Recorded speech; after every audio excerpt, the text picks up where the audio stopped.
Olá, meu nome é André Chimizu, essa é a minha IC. O título dela é A Influência da Narrativa Bolsonarista na Conduta de Diferentes Comunidades Evangélicas durante a Pandemia de Covid-19. Então, qual a relevância desse estudo?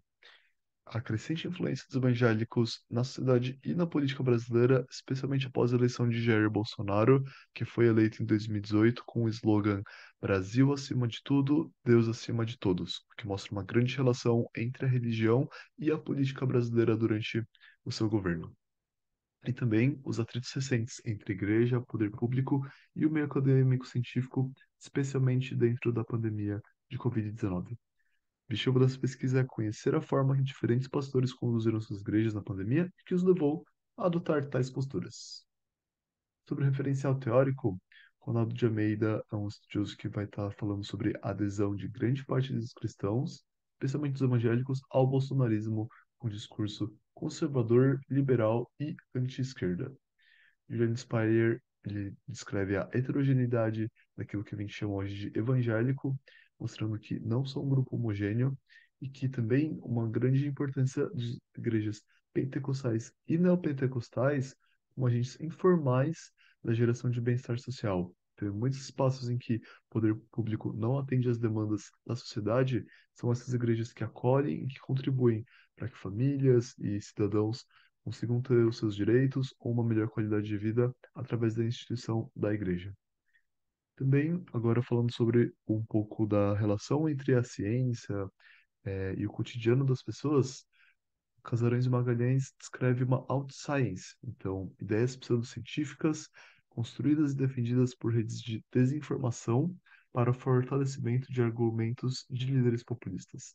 Então, em vez de ideias que passam pelo crivo científico, pela metodologia científica, muitas informações pseudocientíficas elas são disseminadas por uma ampla rede de desinformação dentro da sociedade, não com o intuito de proteger e informar a população, mas com o intuito de fortalecer os argumentos de líderes populistas para que a sua visão política e ideológica ela prevaleça dentro da sociedade e ele possa ganhar força política e o apoio da população em relação às suas ideias.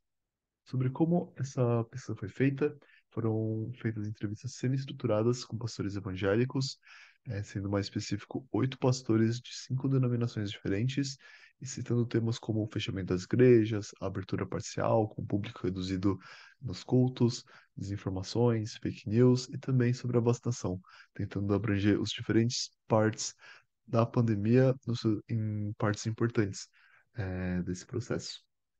E também busca por conteúdos em redes oficiais, especialmente no caso da Igreja Universal do Reino de Deus, que é uma das igrejas mais expressivas, neopentecostais do país, em que nelas foram analisados conteúdos disseminados pelos portais oficiais da igreja, visto que não se conseguiu entrevistar um de seus líderes.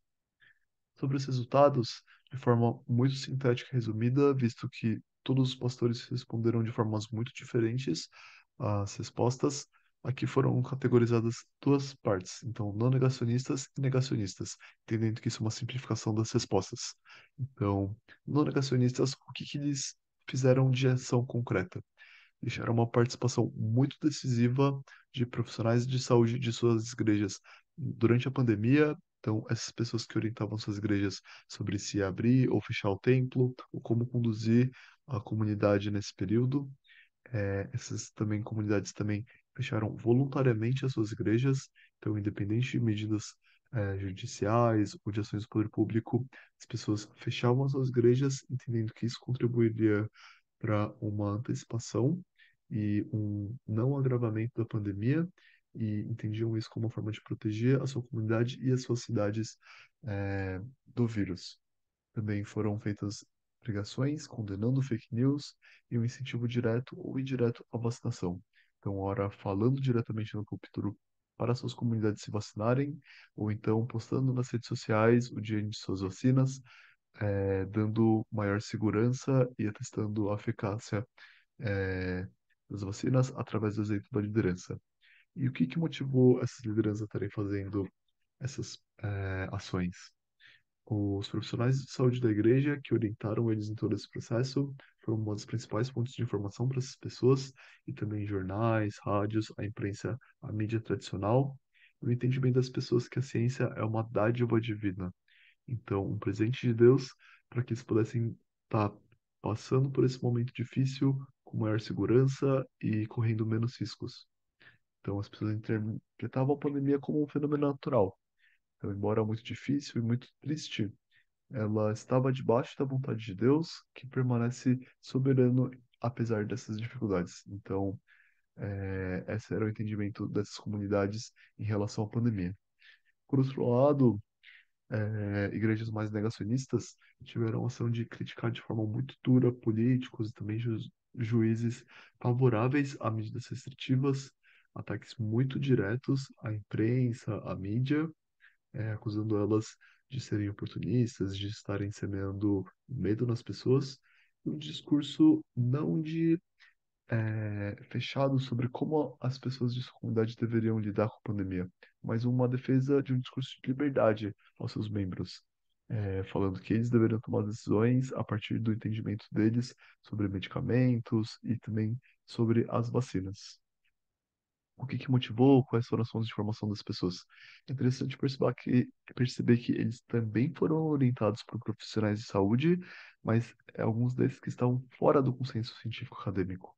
Então, profissionais de saúde que ora relativizavam a gravidade da pandemia, ora relativizavam a necessidade de medidas de isolamento mais assertivas, ou então que defendiam medicamentos como a hidroxicloroquina ou como a ivermectina, que não têm evidências científicas suficientes para serem considerados eficazes no combate ao coronavírus.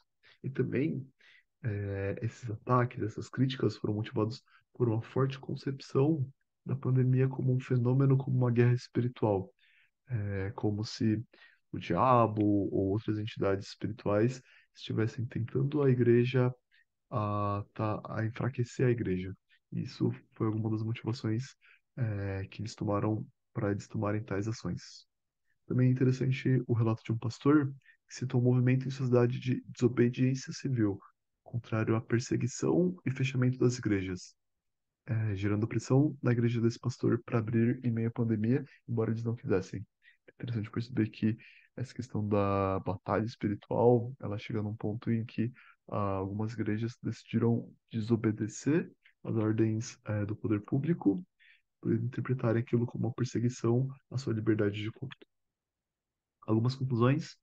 Então, reforça que os evangélicos não são homogêneos, mesmo dentro de uma mesma denominação, vista a vastidade de respostas dentro das denominações, de mesmas denominações. Também que a discussão entre ciência e pseudociência foi mais presente que a discussão política, embora uma influencie a outra.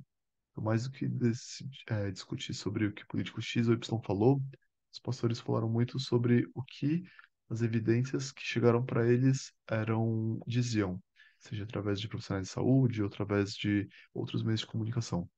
E também que um possível caminho para melhorar a relação entre o poder público e as igrejas evangélicas é a aproximação do poder público de igrejas mais moderadas, pois essas expressaram o desejo de construir conjuntamente o bem público e também comentaram sobre elas terem mais proximidade e abertura para falar com outras igrejas. Então, essa foi um pouco da minha pesquisa. Muito obrigado pela atenção.